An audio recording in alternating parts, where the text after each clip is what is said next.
வணக்கம். இன்றைக்கி நான் பூசணிக்காய் அல்வா செய்ய போகிறேன்.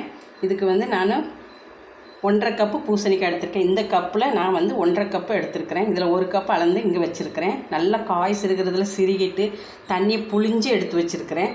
நல்லா தண்ணி இப்படி கையில் இதை எடுத்து நல்லா புழிஞ்சிக்கணும். இப்படி நல்லா புழிஞ்சோம்னா அதில் உள்ள தண்ணி வந்துடும். நல்லா புழிஞ்சு நான் எடுத்து வச்சுருக்கிறேன். நல்லா தோலெல்லாம் சீவிட்டு அதில் உள்ள கொட்டையெல்லாம் எடுத்துட்டு அதுக்கப்புறம் காய் சிறுகிறதுல கேரட் சிறுகிறதுல சிறுகி தண்ணியெல்லாம் புழிஞ்சு எடுத்து வச்சுருக்கிறேன். அந்த தண்ணியை நம்ம வேஸ்ட்டு பண்ண வேண்டாம். இந்த மாதிரி எடுத்து வச்சுருக்கிறேன் தனியாக. இந்த வதக்கிட்டு அதுக்கப்புறம் அந்த தண்ணியை ஊற்றிக்கலாம்.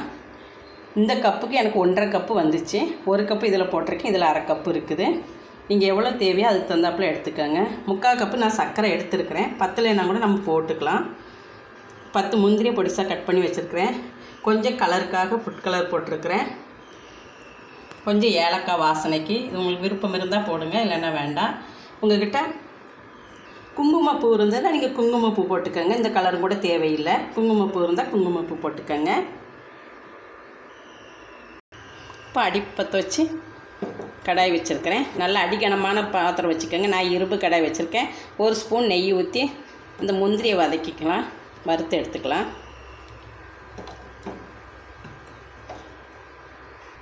இப்போ முந்திரியை போட்டுடலாம். முந்திரி எவ்வளோ உங்களுக்கு விருப்பமோ அதுக்கு தகுந்தாப்புல போட்டுக்கோங்க. நிறைய முந்திரி போட்டால் நல்லா தான் இருக்கும். இதை வறுத்து எடுத்துக்கலாம். இப்போ முந்திரியை வறுத்து எடுத்தாச்சு. இப்போ அதே கடாயில் சிறுகி வச்சுருக்க பூசணிக்காயை போட்டுடலாம். போட்டு நல்லா நெய்யில் வதக்கிக்கலாம்.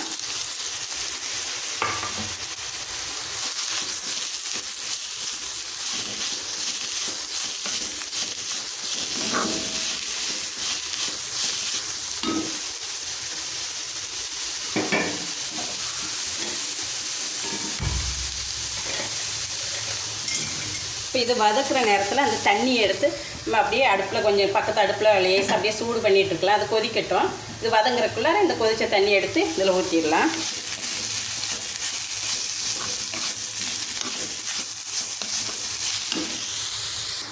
இப்போ நல்லா வதங்கிடுச்சு.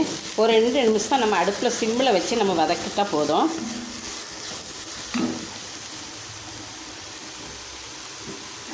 இப்போ கொதித்த தண்ணி எடுத்து ஊற்றிக்கலாம்.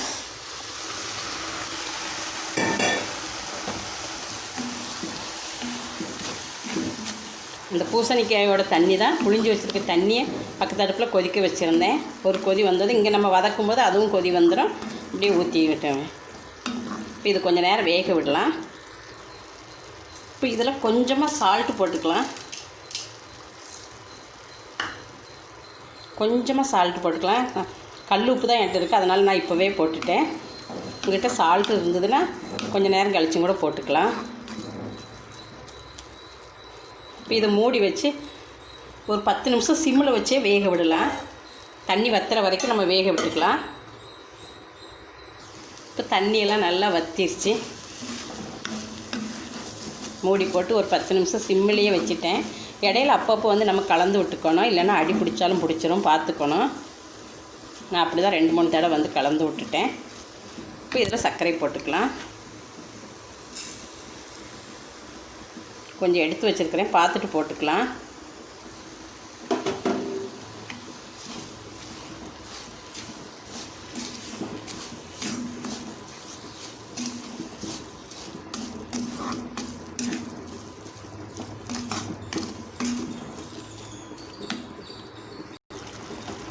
இப்போ எல்லாத்தையுமே போட்டுக்கலாம். அப்போ தான் இனிப்பு கரெக்டாக இருக்கும்.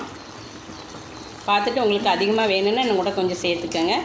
கூட்டி குறைச்சி போட்டுக்கோங்க. இனிப்பு நீங்கள் சில பேர் இனிப்பு கம்மியாக சேர்ப்பீங்க, சில பேர் அதிகமாக சேர்ப்பீங்க. அதுக்கு தகுந்தாப்புல நீங்கள் இனிப்பு சேர்த்துக்கோங்க. நான் இன்றைக்கி 1.5க்கு 3/4 கப்பு சர்க்கரை போட்டிருக்கேன். இதை கொஞ்சம் நேரம் அப்படியே இந்த சர்க்கரை நல்லா கரையட்டும். இப்போ அடுப்பை மீடியமாக வச்சுக்கோங்க.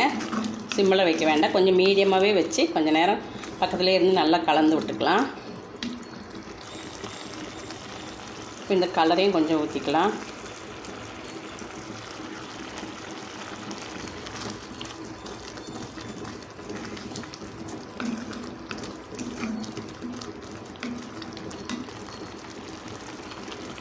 நான் தண்ணி ஊற்றி கொஞ்சம் கலந்து வச்சுருக்கிறேன்.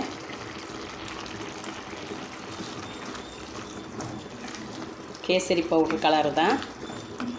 உங்களுக்கு கலர் வேண்டான்னா நீங்கள் போட வேண்டாம். இதில் ஒரு ஸ்பூன் நெய் ஊற்றிக்கலாம். நான் இப்போ ஒரு 1/2 ஸ்பூன் ஊற்றுறேன், பார்த்துட்டு ஊற்றிக்கலாம். நெய் வேண்டான்னா நெய் ஊற்றாம கூட நீங்கள் செஞ்சுக்கோங்க.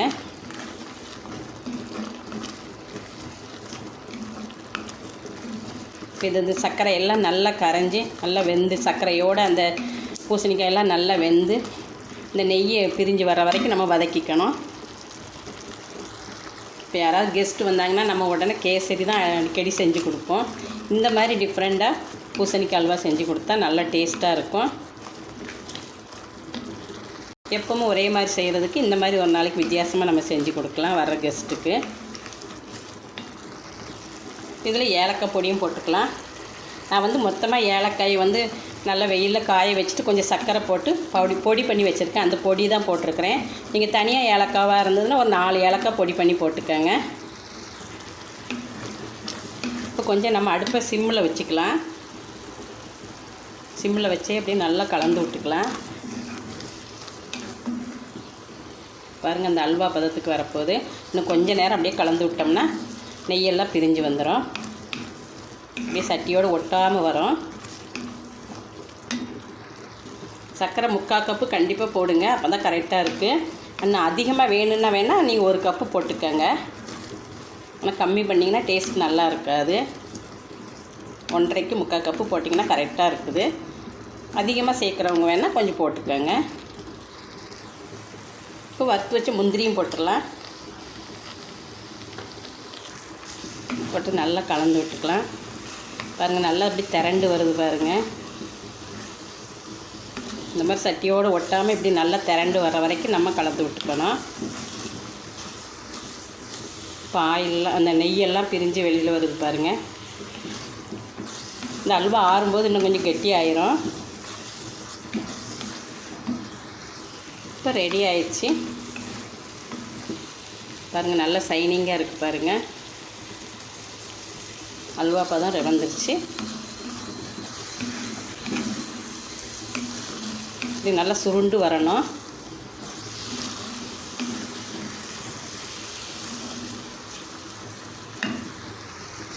கேஸ் ஆஃப் பண்ணிடலாம் அடுப்பை.